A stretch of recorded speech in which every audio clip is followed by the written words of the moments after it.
Welcome back to the Business Buzz. For this deep dive, we're going to take a look at Amazon's performance during the last quarter of 2024. All right. We've got their official press releases, snippets from the earnings call, and then also some news analysis just to kind of help us figure out what it all means for the future. Yeah, and it is kind of interesting, right? We're seeing some really interesting signals coming out of Amazon. Yeah. On one hand, they just posted their biggest operating income quarter ever. Right. Over $21 billion in profit. It's crazy. But then on the other hand, their revenue forecast for Q1 of 2025 is like way below what people were expecting. Yeah, it's looking like they're only projecting about 5 to 9% growth. Wow. Which would be their slowest growth rate since like 97. Really? Yeah. Okay. So that's the tension we're going to unpack today. Okay. Record profits, but slowing growth. That's the deal.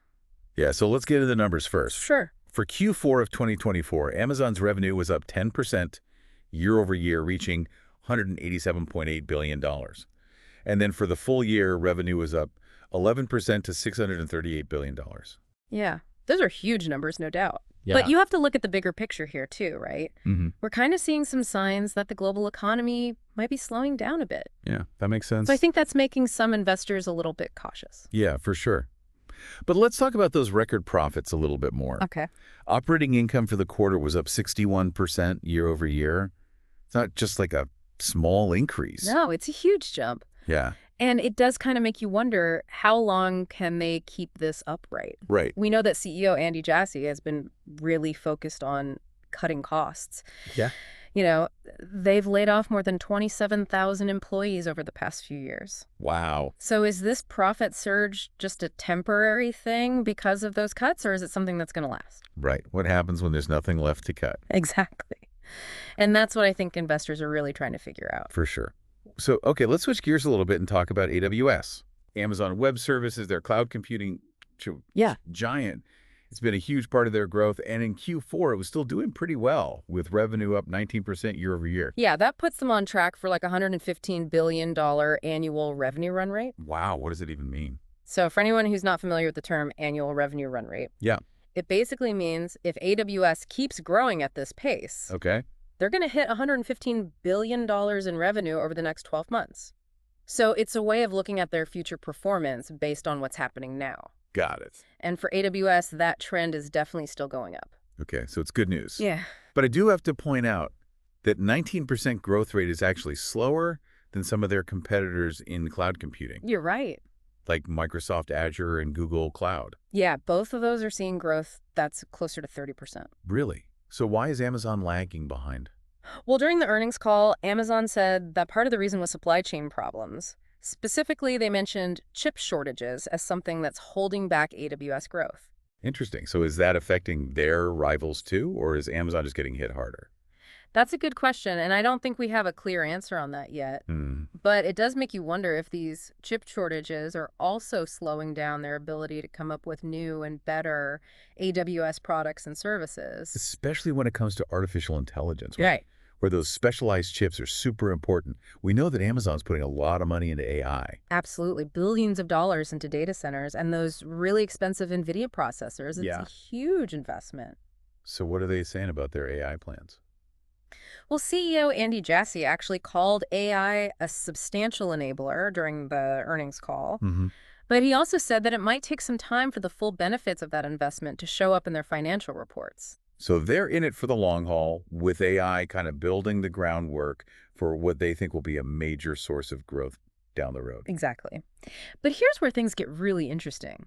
While Amazon's betting big on building all this AI infrastructure, there's this new challenger that's popped up that's kind of questioning whether spending a ton of money is the only way to be successful in AI. Oh, you're talking about that Chinese AI startup, DeepSeek. Yeah, have you heard of them? Yeah, a little bit. They're the ones who say they made a model that's as good as ChatGPT. Right, but for way less money and in a much shorter amount of time. Yeah, it's pretty crazy. Yeah. So how much did they spend? They claim they only spent $3 million. Wow. And it only took them 2 months. 2 months? Yeah, think about that compared to the billions OpenAI has invested and the years it took them to develop ChatGPT. That's a huge difference. Yeah. So if this DeepSeek can actually do what they say they can do, that could change everything. It could, yeah. It might mean that you don't need to have massive resources to compete in AI. So what does this mean for Amazon? Do they need to change their strategy, or will their size and all their existing infrastructure still give them an edge? It's a really good question, and I think it's one that a lot of people are thinking about right now. Yeah, because if a smaller, more nimble company like DeepSeek can come up with similar AI capabilities for much less money, that could have ripple effects throughout the entire industry. Definitely. It might even force the big players like Amazon to rethink how they price things and their whole approach to developing AI. Wow. So what you're saying is this DeepSeek is kind of a big deal. They could be, yeah. It's definitely something to watch. For sure. It's an exciting time to be following the AI world, that's for sure. Yeah, absolutely. Yeah, it really makes you think, is DeepSeek just a fluke, or are we seeing like a fundamental shift in AI, where it's more about being innovative than just having tons of money? Yeah, that's the question, isn't it? But while we're talking about Amazon and AI, it's worth mentioning that they're not just focusing on building their own stuff. Right, they're also investing in other AI companies. Yeah, like Anthropic. Yeah, Anthropic is a big one. Yeah. They're considered to be one of OpenAI's main competitors. So Amazon's kind of hedging their bets. Yeah, I think that's a good way to put it. On one hand, they're pouring billions into their own AI infrastructure, but then they're also putting money into a company that's trying to beat OpenAI. Yeah, it's like a two-pronged approach. Yeah. Shows how ambitious they are, but also how much they realize that things are changing so fast in AI. Definitely. It's not just about having the best tech anymore. You got to be able to see where the market's going, too. Totally. So back to Amazon's overall strategy. They've been really good at adapting in the past. Oh, yeah. But can they keep up with all these new disruptions? That's the big question. Yeah. Well, let's take a look at some of their other business segments and see how those are doing. All right. Like advertising. It seems like it's still growing really well. They brought in $17.3 billion in revenue in Q4. Wow. Which is up 18% from last year. That's a big jump. It is. It shows how well they're using their huge e-commerce platform to build a successful advertising business. Definitely. They're still behind Google and Meta when it comes to overall market share. Yeah, they've got a lot of catching up to do. They do, but they're making progress. So how is Amazon's approach to advertising different from Google and Meta? Well, Google and Meta are all about targeted advertising, right? Right, using all that data they collect about users to show them personalized ads. Exactly. But Amazon has a different kind of data. What do you mean? They know what people are buying, Yeah. what they're searching for, what they're interested in. So they can target ads based on what people actually want to buy. Exactly. Which is really valuable for advertisers. Oh, for sure. That gives them a real edge. It does. They can offer advertisers a level of precision and measurability that's hard to find anywhere else. It's really smart how they're using their dominance in e-commerce to get into advertising. Yeah, it's a great strategy. But how do you think this segment's going to be affected by the economic slowdown we talked about earlier? That's a good point. When companies start tightening their belts, advertising is usually one of the first things to go. Yeah, you're right. So if people start spending less, Amazon's advertising revenue could definitely take a hit. Yeah, it's a risk they're going to have to manage carefully, especially since advertising is becoming a bigger and bigger part of their overall business. Right. It shows how everything's connected. What happens in one part of their business can impact other parts. Exactly. And that's something we should all keep in mind when we're looking at any business. It's not just about individual products or services. It's about the whole ecosystem.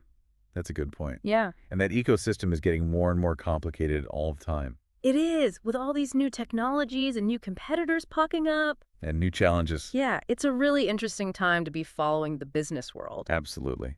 So let's move on to a couple other things that stood out from Amazon's Q4 performance. Okay. Like their delivery speeds, they're breaking records. Yeah, they're constantly pushing the limits of what's possible with logistics and fulfillment. It's amazing how quickly they can get stuff to people.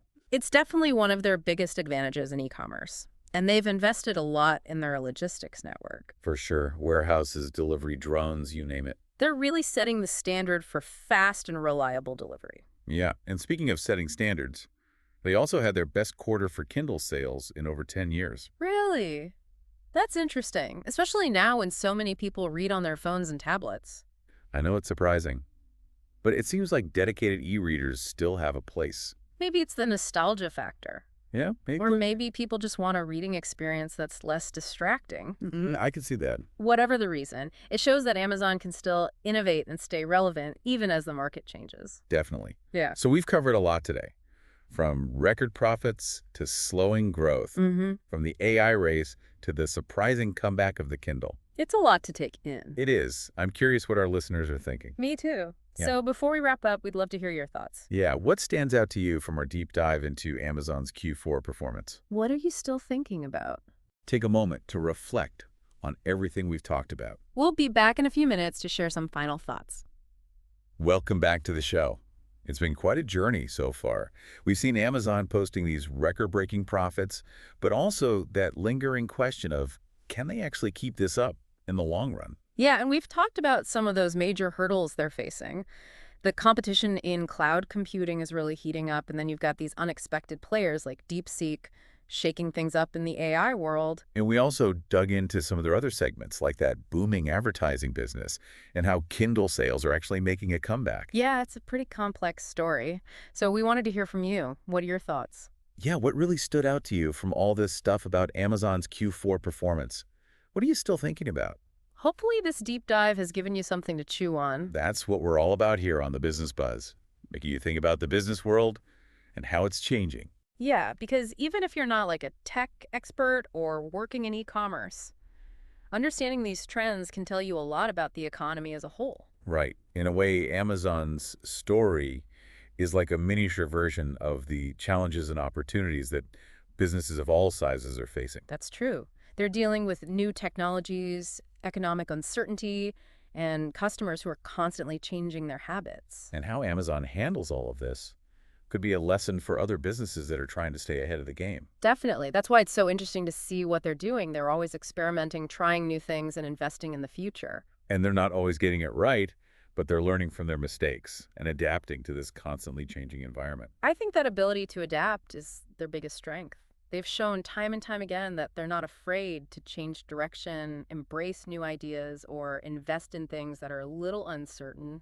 And that's a really good lesson for all of us, no matter what we do or what challenges we're facing. Yeah, because in a world where everything's always changing, being able to learn, adapt, and come up with new ideas is crucial. Couldn't have said it better myself. So that brings us to the end of our deep dive into Amazon's Q4 2024 performance. But before we wrap things up, I want to leave you with one last thought. Okay, shoot. We've talked a lot about how Amazon is reacting to the AI revolution. But what about their impact on the revolution itself? Oh, that's interesting. How are they shaping the future of AI? Because they're not just using AI. They're also a big developer and provider of AI tools through AWS. You're right. They have a lot of influence over how AI is used, how it's made, and who gets to use it. So as you follow Amazon's story going forward, think about how they're being affected by AI, but also how they're shaping it.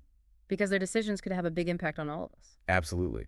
And that's why we're going to keep a close eye on Amazon and the rest of the business world and bring you all the insights and discussions right here on The Business Buzz. So until next time, stay curious and keep those business brains buzzing.